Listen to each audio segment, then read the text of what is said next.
Greetings and salutations. Welcome to Knife Chats with Tobias. What we have here is the Queen Big Boy Trapper. Want to say thank you once again to Jason Wolf. This is a knife that he sent me in a care package with several other knives.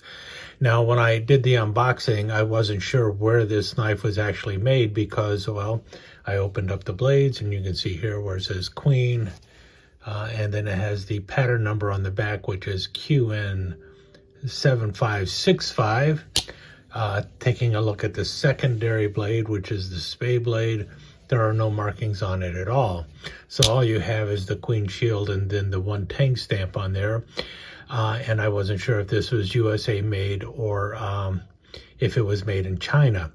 My suspicion was that it was USA made by Bear & Son, but I wasn't sure. I recall Smoky Mountain Knife Works coming out with a variety of Queen knives that were made in the USA, and I thought this was one of them. And indeed, several people in the original video where I was talking about this knife actually did chime in the comments and mention, yes, this is indeed a USA made Queen knife that was made by Bear & Son. Several people had made that comment in the original video, and then I also went online and I checked Smoky Mountain Knife Works, you know, their YouTube channel, and there's actually a YouTube short with this knife in which TC Barnett actually is talking about this knife and the fact that it is made in the United States for them, and that it is featuring 1095 carbon steel blades. They referred to this as the burnt bone, and he mentioned that it is a saw cut bone as well. So this was definitely USA made. Now, SMKW has not come straight out and said that these knives are made by Bear & Son. However, they have left some, let's say, clues that that's who made them. Among the things they have said is that they're made one state over from where they're located. Alabama is right next to Tennessee. They've also actually, I believe, said they're made in Jacksonville, Alabama. However, they have not said specifically that they're made by Bear & Son, and I think that has to do with more like contractual obligations and stuff, and also if they decide to go with a different manufacturer for the Queen knives, it really doesn't matter too much. You know, if they end up having them made by Buck or something like that, well, and who knows where they're going to have all of them made at. They might have some made by Bear & Son, they might have some made by GEC, we don't know. The thing that you have to remember is that the brand is Queen, and SMKW is putting the brand name in front of it. So wherever it's getting made at, it really is up to Queen Cutlery or SMKW to make sure that the quality control is met and that they are made to their standards, not necessarily Bear & Son standards. But with that said, let's just take a look at this knife because I think that they did a really good job with it. And I do not know if this is a second or if this was one of the actual production runs. My gut feeling is this was an actual production run.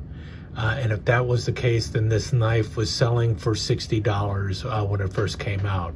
They were also a limited production run. They did not turn out, you know, they might have churned out 1,000. I don't know. I have a feeling it was less than that. And it was one of those things like one and done. Once they finished selling all of this particular pattern, they were done with it. That doesn't mean they won't make more of them in the future, but for this particular run, that's what they had. Now, I do not think these were the very first Queen USA made knives by Smoky Mountain Knife Works. I think those actually had a first production run stamp on here, and those a lot of people had complaints with. But the folks at SMKW explained that they were under a time crunch. They needed to get some knives made. Otherwise, they were going to lose the trademark. So they turned out, I think, something like 250 trappers that were stamped first production run. And then they also had some knives that were made in China. And they were having the knives made in China until they could find someone, a jobber here in the United States that would make the knives to their standards. And this is one of those knives, I believe, and this is one of the first ones when they started to bring it back home from China. And I tell you, I'm pretty impressed with it. I'm not extremely crazy about the saw cut bone here, but it's not bad. It's very dark brown, and the lines going through there are not bad. It almost looks more like a tree bark than saw cut bone. And then you have it on the back side here, and you can see how the lines are going through there. It's not bad. And to tell you the truth, it's better than a lot of the bone I've seen from Bear & Son. Bear & Son has some god-awful jigging on some of their bone. So this one isn't too bad. Bear & Son does rosewood really good. Some of their bone is just ugly. This one, for Bear & Son, it's pretty good. If this were case, I would be very disappointed in it. But from Bear & Son, this is pretty good. Nickel silver bolsters, and they all look pretty good. There is, if you see right there, you can see a hint of where the pin is showing in the back bolster, and you can actually feel that it is slightly recessed there. That might be enough that this would have been considered a second. I don't know. I also know that I am not getting this knife straight from the factory. This was a knife that was given to me by Jason Wolf, so he knows if it was actually a second or if it was an actual production model. I've seen production models that look worse than that, even with the little ring there with the exposed pivot point right there. But that's the only real issue on the fit and finish on the outside, as far as I can tell. You see there, very nice and smooth. The pins are definitely smooth to the bone.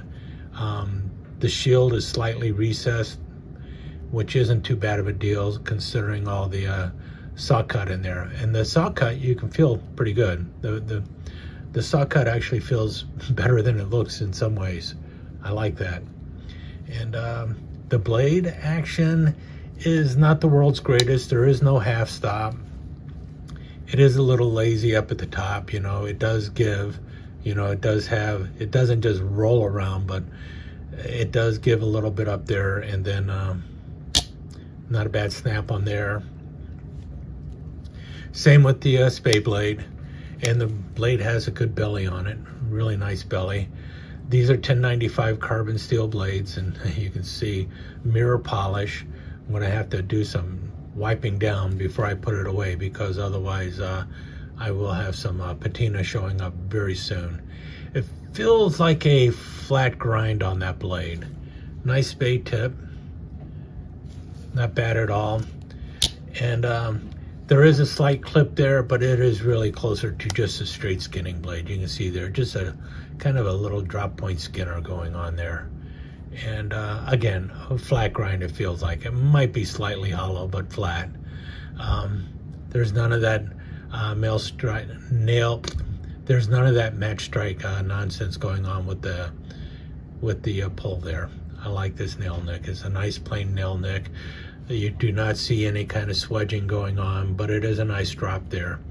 And this blade is nice and tight. There is no wobble in it or anything else. The spade blade, I have to admit, has a very slight wobble in the spade blade. Can you see it there? It is ever so slight. You can feel it, but it's nothing bad. And you gotta, there's enough tension on there. Feels pretty good. So all in all, I mean, 2 minor imperfections on this knife, but otherwise it is rock solid and well made. And I'm very impressed with it. And it is USA made. Now, I don't have any of the packaging with it. I'm assuming that the packaging was from, the Queen packaging on this probably did have it listed as USA made on the box. However, the blades do not say that, which, this is something that happens sometimes, and it happens more often than you think, especially with older knives. And people will wonder, where was this knife made and everything. That's one of the reasons why some people like to keep the box. However, you can also swap out boxes. So I could easily grab another Queen box, throw the knife in the box and say, yeah, it's made in USA. See, look at that. It's even an old Queen knife. So just remember that, boys and girls, when you go to buy a knife, packaging can also be faked. So you really just need to know the knife. And fortunately, this one, it was very easy to verify that this was made in the USA by Smoky Mountain Knife Works because, well, there's a video of it up when it first came out, and they're talking specifically about this knife, and they say it was, USA made, 1095 carbon steel blades, the type of bone on it and everything else. So there you have it. It's a rock solid knife. It's really well made. A couple minor flaws with it. Like I said, I don't know if this is a second or if this is a production run knife. If it was a production run knife, I would have been happy with it. I know some people would look at that and immediately send it back. Not me. You can see there, blade centering is really good. Yeah, one of the blades wobbled a little bit, but it's a $65 knife, and I don't know, I'm just very impressed with it. And well, it was easy enough to verify that it was USA made simply because, well, Smoky Mountain Knife Works did a video on it. It was up online, easy to find, and showed exactly this knife, and they explained everything about it and why it was made the way it was. In any case, there you go, my Smoky Mountain Knife Works Queen Cutlery Big Boy Trapper and Saw Cut Jig Bone. Thanks again, Jason Wolf. This is a great knife, and it's a great knife for my collection.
Let me take just a second to thank you once again for dropping by and spending a few minutes here at Knife Chats with Tobias. I really do appreciate it, and I do appreciate any comments that you leave. So please remember to give me that thumbs up, and also don't forget to subscribe and ring that notification bell so you'll know when the next episode is up and running. Thanks again for dropping by. Really do appreciate your time here.